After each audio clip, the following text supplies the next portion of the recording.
It was a good day yesterday.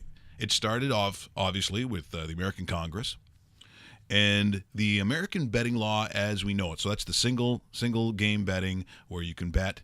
I think this is CNN. I think the first one is the American betting law reversed yesterday, because I know for a fact that our good friends at DraftKings, there's a statement I saw there yesterday. That's the Canadian one. Do you not have the American one not there? So that's where it kind of starts, because there's going to be a process to how this works. So this is massive news yesterday, and eventually we'll get a Canadian perspective. But once again, the betting law, this is a federal law, so now it will filter down to each state that wants to, have its own context. And trust me, the one that's the last on board here, the last league, NFL. Yep. NFL's going, wait a minute. Okay, if this is going to happen, like, they got their hands right in this thing, Dave, because of, as they say, the integrity of the game. They're the ones on the sidelines who are the most nervous about this kind of gaming. This, again, is this from CNN? Or is this USA Today? USA Today, and this is massive news yesterday. This news could change the sports world forever.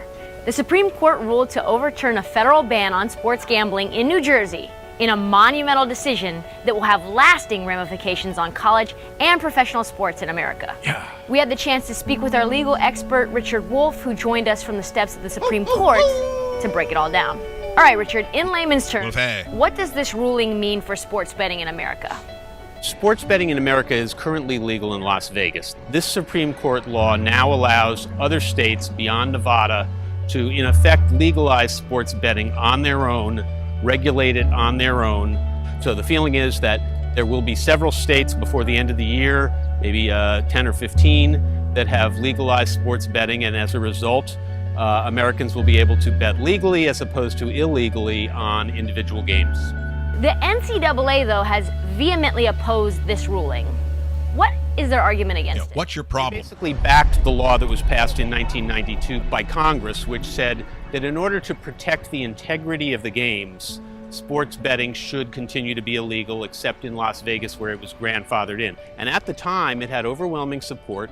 The point of it was, we're going to protect the integrity of the games so that, when you're watching particularly college-level sports, you don't have people who are rooting one way or the other because they've got money on it. Yeah, because let's face it, that never happens anyway. No, never.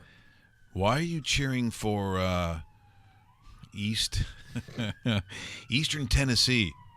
Because my father, your father didn't go to Eastern Tennessee. You know what I'm saying? Like, what they're doing is finally admitting what happens in the rest of the real world.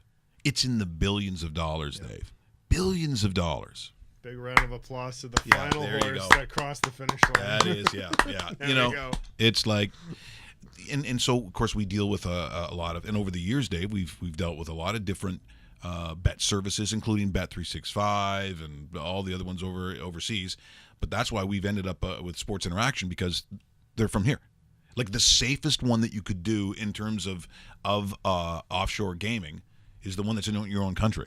And that's why Sports Interaction probably is the safest way and the most consistent way, and of course it's a great site, to actually do your gaming. So the question is, in terms of Canadian, so what is the ramifications? Like, what is the, if there is any, about what happens south of the border? Does it infiltrate Canada, and what would the reaction be? What is that going to end up looking like? So Howard Bloom, who we've known for years, he ended up on CBC yesterday, and he talked about some of the numbers in looking at gaming as it pertains to Canada. I know this was a U.S. Supreme Court ruling, but will this push things a little bit further here in Canada? We saw recently an attempt to change the laws, because you can bet here in Canada, but you can only bet in really limited ways. You have to do a parlay, which is you have to pick 2 or 3 sports or games at the same time. The VIG, the amount of money that the house makes off your bet is way bigger than it would be anywhere else. Does this push things along a little bit here in Canada?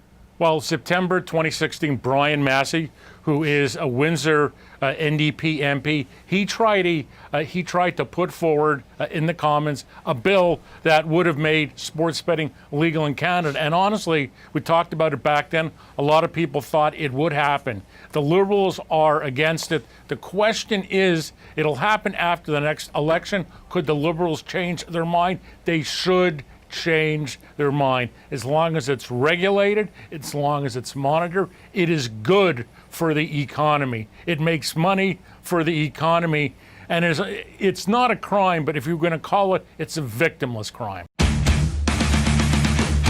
What? We just become best friends? Yep.